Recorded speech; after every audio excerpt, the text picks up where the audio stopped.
Mark Ronson, Miley Cyrus, how are we doing? Hey, thanks for having us. It's a pleasure to have you here at Beats One London. This song is absolutely huge. The video is absolutely huge. Can you, before we get into it, just explain how it came about and who called who? How did the collaboration happen? Well, I saw Miley sing on TV. I mean, obviously, I was fully aware of Bangers. There are a lot of great songs on there. And I don't know, I saw her singing on the television, this Paul Simon cover of 50 Ways to Leave Your Lover. And I think it was just like hearing her voice so like isolated and naked, and just realized how much I loved it.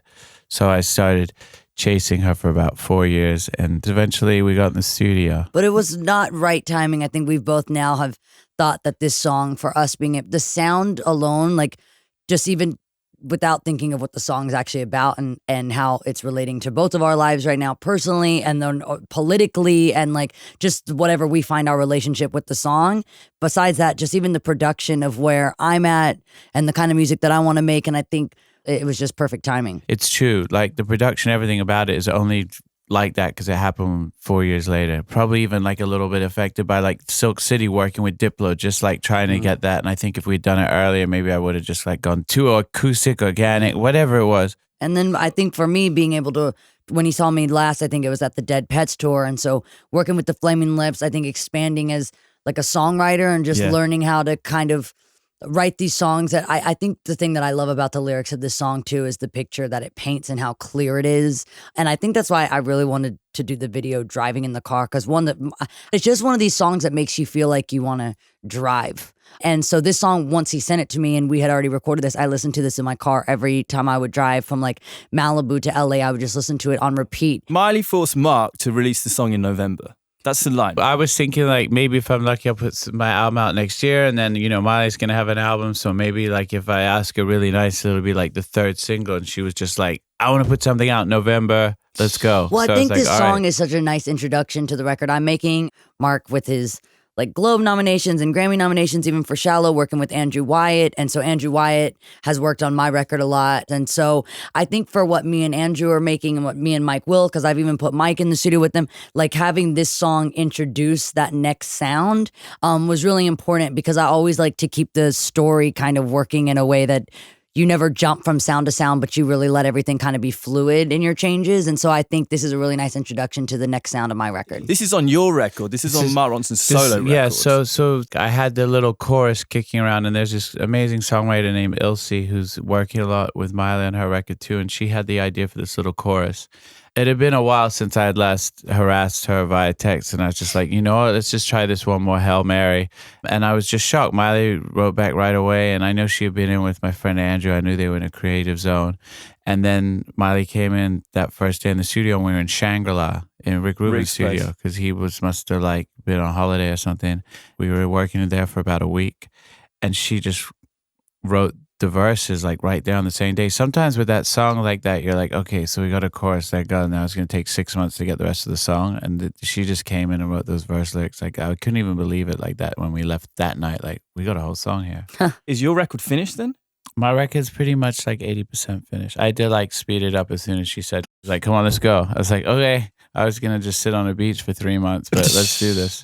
Have you heard any more of it? Yeah, I've heard a little bit of some stuff that Ilse, who we wrote the song with, has been working on, and I've heard a little bit of the record, and that's why I was thinking my record was going to come a little bit sooner, but I think it's nice for us to have our space, because I do think what we're doing is, I think is a nice hybrid. Now that this has been, it's a success, it's a huge song, but just even for you two, it obviously works very well. Would you do more together? We have. We did a lot of stuff on my record together, whether it's me and Mark, just us, kind of him producing it kind of just by himself. And then there's some where he's jumped on with a record that me and Andrew Wyatt have started, but it felt like it was missing something, and we felt like he was the one to kind of fill in all those blanks.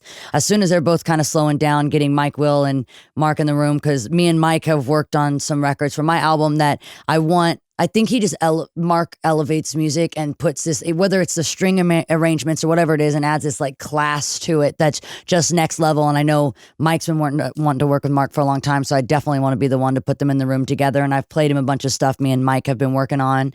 I think all my fans are going to be really happy me and Mike Will are back in the room, but putting him with Andrew Wyatt, even still putting strings on top of these kind of hard beats that Mike brings to the table, has just been so cool to see those worlds collide. I don't know if everybody knows this about Miley, but like like you start to hear her talk about music and you realize like how deep her knowledge and like how wide and just what a music fanatic. Like we got to talking about like I did a song on my album with Angel Olsen. She's like, I love Angel Olsen. I went to a show. I was in the front, and then we're like, I literally I haven't been like a fangirl of someone in a really long time, and I went to Angel's show. And I literally brought like a big sign, like all the kids bring to my show. I brought a sign that said "I Heart Angel Olsen," and I made T-shirts for me and my friend Sarah Barthel, who's the lead singer of Fanagram. We both wore shirts that said "I Heart Angel Olsen," and like I wore Angel Olsen. I put her name around my eyes. What? Because I just think she is the coolest. I grew up listening to a lot of Joan Jett. I've worked with Joan a lot, and she's just not vocally, but just the energy and that kind of like boss energy that she had on stage, but also being like much more sincere and broken. But she's such a great guitar player, and she just reminds me of what it's like to be like an actual rock girl in music and like stand your own. She's 100% real. You can hear it in everything that she does. When's your record coming? She makes me want to cry. So now I'm kind of not rushing too much. I've got it kind of, I'm almost where Mark is, about 80% done, I'd say, with the record, kind of doing things the way that music is now, being able to lead with these singles. And I also have some cool features. We have a song that's kind of like Bad Reputation vibes. That's I'm really actually, it's interesting because Nothing Breaks Like a Heart, the first thing I did was emailed Dolly, which then gets turned into a fax because she doesn't email, so it literally gets faxed to her. And I said, I can't wait for you to hear the song that I did today. It reminds me so much of you. And I was telling her how much it meant to me to have like something that felt like my own Jolene. And then when I wrote this song that we did together, the first person I texted was Joan and said, I can't wait for you to hear this, because I always cover songs because I never like mine as much as I love the classics I grew up with. And now feeling like I have some of those of my own just feels so good. So musically, what does your record sound like? Because the last one kind of took you to this, Malibu is the archetypal song from that. It is more country tinged, more back to what you know, I guess. Have you gone further in that direction? Well, I think more for that was about proving myself as a songwriter too, not wanting to kind of, I think there's a great thing about collaboration, but I also think there's a time in every artist's life that they have to do something that isn't for fans, isn't for success, isn't for touring. I didn't even tour the record. It was just for me to prove to myself that I can write songs alone and I can arrange these songs. And so now I would say that this record that I've made now is honestly a blend of everything I've ever done. And so I think I'm just influenced, kind of making fun of myself, which I've always done, but also songs that I do think I've taken a lot from, the more psychedelic record that I did with Flaming Lips, but then the more country stuff I did on my own, and then bangers by working with Mike again, having more of hip hop elements. So there's just kind of everything. Do you think your record's going to be out in the next 12 months then? Yes, definitely. Great. Yeah. You're going to tour it? Yes, most definitely. Great. Yeah. Like, are you going to be there? Like, yeah, like how I was at 100%. Angel Olsen, but with you got to have I'm the gonna, sign. yeah, I'm going to like pay my face You don't and know how everything. much I will the signs mean. The signs mean everything when I need you're to on get back stage. into my sign game. Yeah, I know. Now people hold up iPads. No, I No, wanna go they old do. school. It's I really wanna, depressing. Make it, and a then bit like of you wood watch and someone's stuff. iPad die, and it's just you're like, this is why we do it on paper. Oh, what about they you? Do don't you have know a date? it's dead. They're just holding Yeah, up the they're just holding iPad up the still. black screen. Do you have a date for your record? I don't have a date for the record, but Miley, I'm sure can't you it'll just be force out. him? Can't you just, if you name a date, then He he'll says do it's it. March. This is what he's Yeah, telling me. so let's say March. The album's called Late Night Feelings, and that's the title track with I'm Leaky putting it Lee. in March so I can make sure my album's out by like June, because I don't want to be anywhere near his album. And I'll be opening for Miley Cyrus on tour for the next 2 years. No. To go back to Kevin Parker, the thing that I love about your kind of burgeoning songwriting friendship with him, you've done a lot together now. Right. It's someone you return to time and time again. What is it about Kevin that you like so much? He's just really good. And he's an okay guy. No, he's a really lovely guy. I mean, it's funny, when I first went to Australia for our first tour in 2010, I think the stage was Tame Impala, us, then MGMT, with Zayn DJing in between. Amazing. It was this side stage on a touring festival, and Inner Speaker just come out, and I was so obsessed with the sound of it and the songs, and I was like, oh, I hope I don't like get to Australia and these guys are a bunch of dicks, because then it's going to ruin it and I'm not going to enjoy the record. And I got there and they're just so laid back and humble. Even Kevin now just become the darling of music and sampled by Travis and everything. Like, he's still like pretty just so mellow about it and humble. So we wrote a couple songs together. You did the Scissor thing as well, because Kev was in here over the summer and he was bigging up that song Back Together, which hasn't come out properly yet. Yeah, we couldn't. We worked on it like the week before SZA's album came out, and she played us her album, and we're like, "You're gonna blow the up," like, and she did. And then it was kind of, it's been hard. See you in 3 years' time. Mm-hmm. Yeah, it's been hard to finish these tunes, but Kevin, just as a songwriter, as a lyricist, as a musician, producer, arranger. So we've written this song together, Lori, for my album, and I don't want to say sing it yet, but I love this song. It's really great. Other collaborators on the album, we've got King Princess, who's on your label, Licky Lee, Yebba, who we love here, Romy from the XX as well. What do you Angel look for? Olsen. Angel, what do you Yes. look for in collaborators? It's so random. All my records kind of a little bit different, but this record, because it was coming a bit more from, like I said, like a kind of emotional thing. I guess you do 40 sessions to get 40 songs to nail it down to 10, and I think you just realize like who are the like-minded people, who's in the same place as you at this record, what thing seems to just fit together. I'm kind of interested because having been through so much in the public eye, the both of you, when you talk about writing emotional songs and just being very open with your souls, is that something that you find easy to do, or is it something that you just feel like you should do, so you force yourself to do it? I think I'm pretty open in my writing and in my.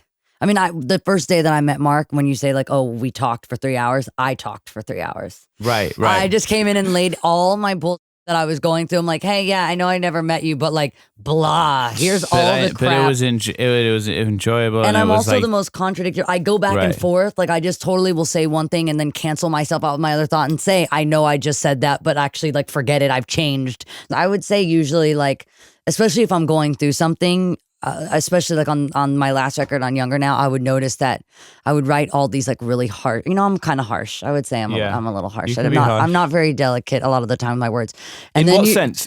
I just like, it's not that a no filter thing. It's just a lot of passion. I'm really passionate. And if I feel mix like with a little no filter. I would, maybe. it's a little, it's not no filter. It's really passionate. And then also I usually say sorry. Like It's not mean I spirited. say sorry. It's not mean-spirited, but I say I'm sorry for my intensity and I'm sorry for my passion. And I said this earlier today and I really meant it. I think it's because growing up as like a young female in an industry that's usually dominated by much older men, I think when especially I'm dealing with like a male collaborator, I feel like my guard is already up because I feel like I'm not being heard because I'm like young and female.